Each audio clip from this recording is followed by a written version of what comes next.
আমরা বারবার অনুরোধ করে যাচ্ছি যে সন্দ্বীপে মাটি কাটা সারা রাত সারাদিন ব্যাপী এক শ্রেণীর বিএনপির নামধারী কিছু ব্যক্তি অসৎ উদ্দেশ্যে এই মাটি কাটার সাথে সম্পৃক্ত। আমি দায়িত্বহীন কণ্ঠে বলতে চাই, ইতিমধ্যে মাননীয় সংসদ সদস্যের সাথে আবার আলাপ হয়েছে। আমরা সিদ্ধান্ত নিয়েছি এই হেন কাজ থেকে আপনারা বিরত থাকুন, আজ থেকে এই কাজ বন্ধ করুন। যদি আপনারা বন্ধ না করেন তাহলে আমরা বাধ্য হবেও সকল এক্সেলেটর এবং যারা এই কাজের সাথে সম্পৃক্ত দলীয় নেতাকর্মী সাধারণ মানুষ নিয়ে এই কাজ বন্ধ করার জন্য আমরা ব্যবস্থা গ্রহণ করব। পাশাপাশি সরকারি অফিসগুলা, আমাদের প্রিয় নেতা তারেক রহমান সকাল 9টা থেকে উনি নিজে অফিস করেন, কাজেই সকল সরকারি কর্মকর্তা সকাল 9টায় আপনারা অফিসে যোগদান করবেন, এটা আমাদের বিনীত অনুরোধ থাকবে।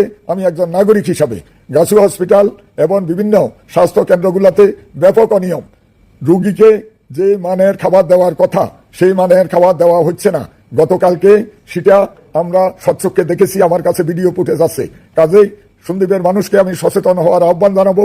পরিশেষে সবাই ভালো থাকবেন, সুস্থ থাকবেন। আল্লাহ হাফেজ। বাংলাদেশ জিন্দাবাদ, সন্দ্বীপবাসী জিন্দাবাদ। সকলকে ধন্যবাদ।